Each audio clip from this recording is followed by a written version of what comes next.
Ang biggest contribution ko siguro at ng grupo sa lipunan at sa Pilipinas, yung makapagpamotivate ka ng mga kabataan na sumama sa inyo sa pag-volunteer, sa pagsasagawa ng mga youth development activities na walang hinihintay na kapalit at pure volunteerism lang.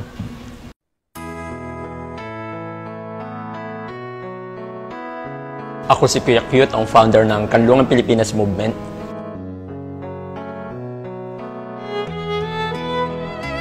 Nagsimula ang Kanlungan noong 2001 as a mountaineering group sa Mount Romelo, Sinuluan, Laguna. Tinayo ko ang Kanlungan Pilipinas dahil nagmula ako sa mahirap na pamilya sa Tondo, Maynila, kung saan ang Tondo noon ay refleksyon ng kahirapan at kaguluhan. Sinimulan namin yung mga proyekto sa mga barangay doon sa lugar namin.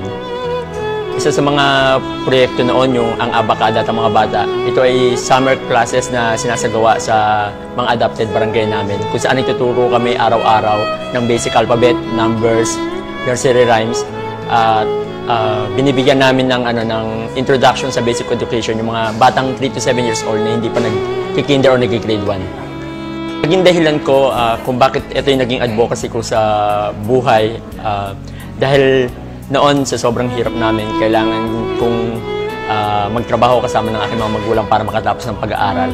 At nung nakatapos din ako ng pag-aaral, hindi ako satisfied na nakikita na marami pa rin batang nasa lansangan at hindi nag-aaral, nalululong sa masamang bisyo at nakagawa ng mga krimen o masamang gawain. Isa sa may pagmamalaki namin proyekto yung Oplan Sagip Batang Pierre Program na isinagawa namin noong 2004-2005 sa Tondo, Maynila, kung saan kinikater namin yung mga batang nagra-rugby sa North Harbor Pier sa Tondo.